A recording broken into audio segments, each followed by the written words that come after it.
आपका यूनिक प्रज्ञान यूट्यूब परिवार में मैं प्रज्ञान सर हार्दिक स्वागत करता हूं, वंदन करता हूं, अभिनंदन करता हूं। प्यारे साथियों, सुबह के 5 बज चुके हैं और जैसा कि आपको विदित है, प्रश्नोत्तरी 50 लेकर के आपके बीच उपस्थित हूं। और प्रश्नोत्तरी 50 वन लाइनर शैली में 50 प्रश्नों की रिविजन श्रृंखला है, जिसका अगर नियमित आप अवलोकन करेंगे तो मुझे आशा ही नहीं, वहां पूर्ण विश्वास है परीक्षा गृह से आप काफी प्रश्नों का संकलन तैयार कर लेंगे, वो भी कुछ समय दे करके। तो प्रतिदिन इस सीरीज से जुड़ने के लिए बस करना है आपको चैनल को सब्सक्राइब, बगल में बने हुए बेल आइकन से ऑल बटन को कर लेना है प्रेस।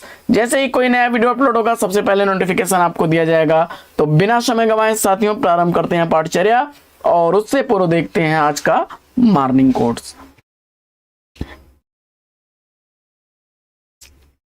जीवन में सफल होने के लिए अपनी ऊर्जा को सकारात्मक दिशा में लगा दो, सफलता आपके कदम चूमेगी। जी हाँ दोस्तों, एक बार इस फार्मूले को आजमा करके देखिए, अगर सफलता आपको न मिले तो कहना। तो साथियों प्रारंभ करते हैं पाठचर्या और देखते हैं आज की पाठचर्या का पहला प्रश्न। भक्तमाल की टीका रसबोधिनी शीर्षक से किसने लिखी? भक्तमाल की टीका रसबोधिनी शीर्षक से लिखने वाले हैं प्रिया दास। अगला प्रश्न है कि यादों का चिराग आत्मकथा के आत्मकथाकार कौन है? तो यादों का चिराग आत्मकथा कमलेश्वर द्वारा लिखी गई 1997 ईस्वी की प्रकाशित आत्मकथा है। अगला प्रश्न है कि दशाश्वमेध नाटक के नाटककार कौन है? तो दशाश्वमेध नाटक लक्ष्मी नारायण मिश्र द्वारा लिखा गया 1950 ईस्वी का प्रकाशित नाटक है। अगला प्रश्न है कि सांख्य दर्शन के संस्थापक आचार्य कौन है? सांख्य दर्शन के संस्थापक आचार्य कपिल मुनि हैं। अगला प्रश्न है कि माधव और मुआवजे नाटक के नाटककार कौन हैं? तो माधव और मुआवजे नाटक भीष्म शाहनी द्वारा लिखा गया नाटक है। माधव नाटक का प्रकाशन वर्ष 1985 ईस्वी है, वहीं मुआवजे नाटक 1993 ईस्वी का प्रकाशित नाटक है। अगला प्रश्न है कि गंगोली गांव का वर्णन राही मासूम रजा के किस उपन्यास में किया गया है? गंगोली गांव का वर्णन राही मासूम रजा द्वारा आधा गांव उपन्यास में किया गया है। 1966 ईस्वी इस उपन्यास का प्रकाशन वर्ष है। अन्या से अनन्या तक आत्मकथा की लेखिका कौन है? अन्या से अनन्या तक आत्मकथा प्रभा खेतान द्वारा लिखी गई 2007 ईस्वी की प्रकाशित आत्मकथा है। अगला प्रश्न है कि आरोपवाद सिद्धांत के प्रवर्तक आचार्य कौन है? आरोपवाद सिद्धांत के प्रवर्तक आचार्य भट्ट लोलट हैं। अगला प्रश्न है कि वे देवता नहीं संस्मरण के लेखक कौन है? तो वे देवता नहीं संस्मरण राजेंद्र यादव द्वारा लिखा गया संस्मरण है। अगला प्रश्न है कि उसके हिस्से की धूप उपन्यास की उपन्यासकार कौन है? तो उसके हिस्से की धूप उपन्यास मृदुला गर्ग द्वारा लिखा गया 1975 ईस्वी का प्रकाशित उपन्यास है। अगला प्रश्न है कि रथ का कंगन नाटक के नाटककार कौन है? तो रथ का कंगन नाटक सुरेंद्र वर्मा द्वारा लिखा गया 2010 ईस्वी का प्रकाशित नाटक है। अगला प्रश्न है कि अपना मोर्चा उपन्यास का प्रकाशन वर्ष क्या है? तो अपना मोर्चा उपन्यास काशीनाथ सिंह द्वारा लिखा गया 1972 ईस्वी का प्रकाशित उपन्यास है। शरणार्थी कहानी संग्रह के लेखक कौन है? शरणार्थी कहानी अज्ञेय द्वारा लिखी गई 1948 ईस्वी की प्रकाशित कहानी है। राम सहाय द्वारा रचित ककहरा का आधार ग्रंथ क्या है? तो राम सहाय द्वारा लिखा गया ककहरा अखरावट पर आधारित जायसी की रचना जो है इस पर लिखा गया है। अगला प्रश्न, कौन सी आल्वर भक्त दक्षिण भारत की मीरा कही जाती हैं? दक्षिण भारत की मीरा के नाम से अंदाल या आंडाल प्रसिद्ध हैं। अगला प्रश्न, आदिकाल को संक्रमण काल या प्रवर्तन काल किसने कहा है? तो आदिकाल को संक्रमण या प्रवर्तन काल राम खिलावन पांडे जी ने कहा है। हिंदी साहित्य के 80 वर्ष आलोचना ग्रंथ के लेखक कौन है? तो हिंदी साहित्य के 80 वर्ष आलोचना ग्रंथ शिवदान सिंह चौहान द्वारा लिखा गया 1954 ईस्वी का प्रकाशित ग्रंथ है। अगला प्रश्न है कि रस सिद्धांत आलोचना ग्रंथ के लेखक कौन है? तो रस सिद्धांत आलोचना ग्रंथ डॉक्टर नगेंद्र एवं नंद दुलारे वाजपेयी दोनों जी द्वारा लिखा गया है और 1964 ईस्वी प्रकाशन वर्ष है डॉक्टर नगेंद्र जी के रस सिद्धांत आलोचना ग्रंथ का। वहीं नंद दुलारे वाजपेयी जी ने 1977 ईस्वी में।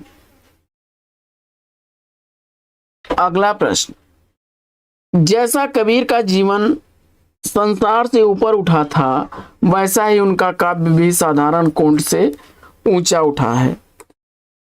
यह कथन किसका है? तो जवाब हो जाएगा श्याम सुंदर दास ने कबीर ग्रंथावली में इस कथन को कहा है।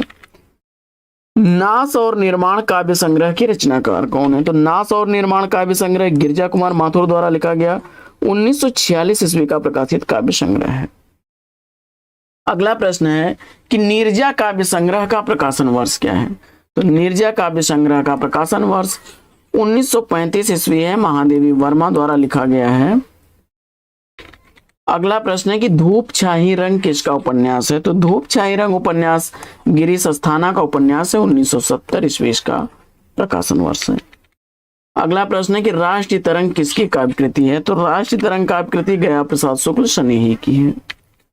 अगला प्रश्न है कि नया साहित्य नए प्रश्न ग्रंथ के लेखक कौन है? तो नया साहित्य नए प्रश्न, यह ग्रंथ नंद दुलारे वाजपेयी जी द्वारा लिखा गया है। अगला प्रश्न है कि रसलीन का वास्तविक नाम क्या था? तो रसलीन का वास्तविक नाम सैयद गुलाम नबी था। अगला प्रश्न है कि केशवदास किस आश्रयदाता के कवि थे? केशवदास ओरछा नरेश इंद्रजीत सिंह के कवि आश्रयदाता के कवि थे। अगला प्रश्न है कि हिंदी काव्यशास्त्र का प्रथम नायिका भेद ग्रंथ कौन सा है? हिंदी काव्यशास्त्र का प्रथम नायिका भेद ग्रंथ कृपाराम द्वारा लिखा गया हित तरंगिणी है।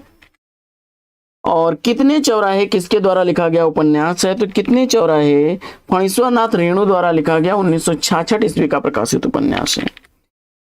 अगला प्रश्न है कि भाषा और समाज पुस्तक के लेखक कौन है? तो भाषा और समाज पुस्तक डॉक्टर रामविलास शर्मा द्वारा लिखी गई 1961 ईस्वी की प्रकाशित रचना है।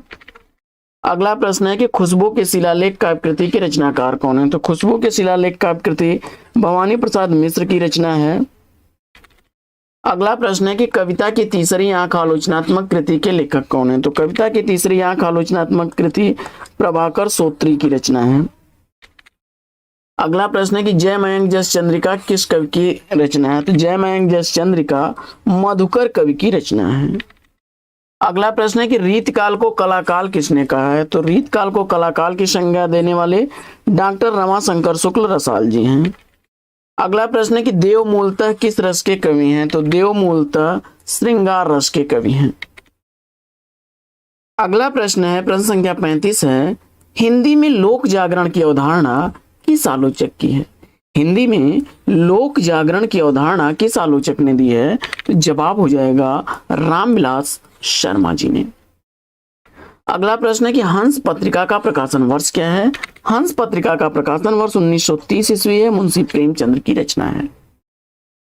अगला प्रश्न है कि अंगद का पाँव निबंध संग्रह के लेखक कौन है? तो अंगद का पाँव निबंध संग्रह श्रीलाल शुक्ल द्वारा लिखा गया 1958 ईस्वी का प्रकाशित। अगला प्रश्न है कि विष्णुप्रिया काव्य प्रबंध के रचनाकार कौन है? तो विष्णुप्रिया प्रबंध काव्य मैथिली शरण गुप्त द्वारा लिखा गया है, 1997 ईस्वी का प्रकाशन वर्ष है। अगला प्रश्न है कि कनक छरीसी कामिनी काहे को कटछीन, यह पंक्तियां किस रचनाकार की हैं? जवाब हो जाएगा शेख आलम की। कबीर की भाषा को संत भाषा किसने कहा? यानी कबीर की भाषा को संत भाषा किसने कहा? तो जवाब हो जाएगा डॉक्टर बच्चन सिंह ने। अगला प्रश्न है कि क्षणजीवी कहानी संग्रह के लेखक कौन है? क्षणजीवी कहानी संग्रह ज्ञान रंजन द्वारा लिखा गया 1977 ईस्वी का प्रकाशित कहानी संग्रह है।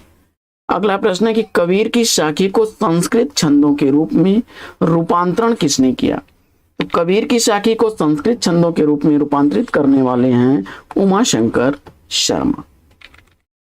अगला प्रश्न है कि रामचरित प्रबंध काव्य ग्रंथ के रचनाकार कौन है? तो रामचरित प्रबंध काव्य ग्रंथ के रचनाकार सुरति मिश्र हैं। और कबीर के आलोचक एक कबीर आलोचना ग्रंथ के लेखक कौन है? तो कबीर के आलोचक एक कबीर आलोचना ग्रंथ डॉक्टर धर्मवीर का है।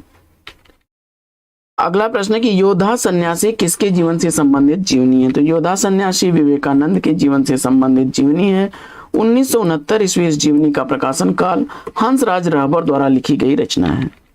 अगला प्रश्न है कि कालिदास की लालित योजना आलोचना ग्रंथ के लेखक कौन है? तो कालिदास की लालित योजना आलोचना ग्रंथ आचार्य हजारी प्रसाद द्विवेदी का 1965 ईस्वी इसका प्रकाशन वर्ष है।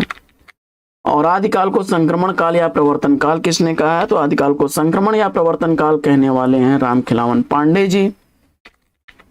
जयचंद्र प्रकाश के रचनाकार कौन है? तो जयचंद्र प्रकाश कृति भट्ट केदार की रचना है। विद्यापति को की किस कृति में भृंग भृंगी संवाद है? तो जवाब हो जाएगा कीर्तिलता। अगला प्रश्न है कि इन मुसलमान हरिजन पर कोटिक हिंदू आ रहे रसखान के संदर्भ में यह कथन किसका है? तो जवाब हो जाएगा भारतेंदु हरिश्चंद्र का। तो साथियों आज की प्रश्नोत्तरी 50 लेती है यहीं पर विराम। वीडियो अगर अच्छा लगा तो वीडियो को लाइक और शेयर कर दीजिए। चैनल पर पहली बार चैनल को सब्सक्राइब कर लीजिए। फिर मिलते हैं आपसे अगले वीडियो में एक नए प्रकरण, एक नए टॉपिक, एक नए अंदाज में। तब तक के लिए लेंगे आपसे विदा। आपका जीवन मंगलमय हो। बेस्ट विशेष बेस्ट ऑफ लक। जय हिंद साथियों।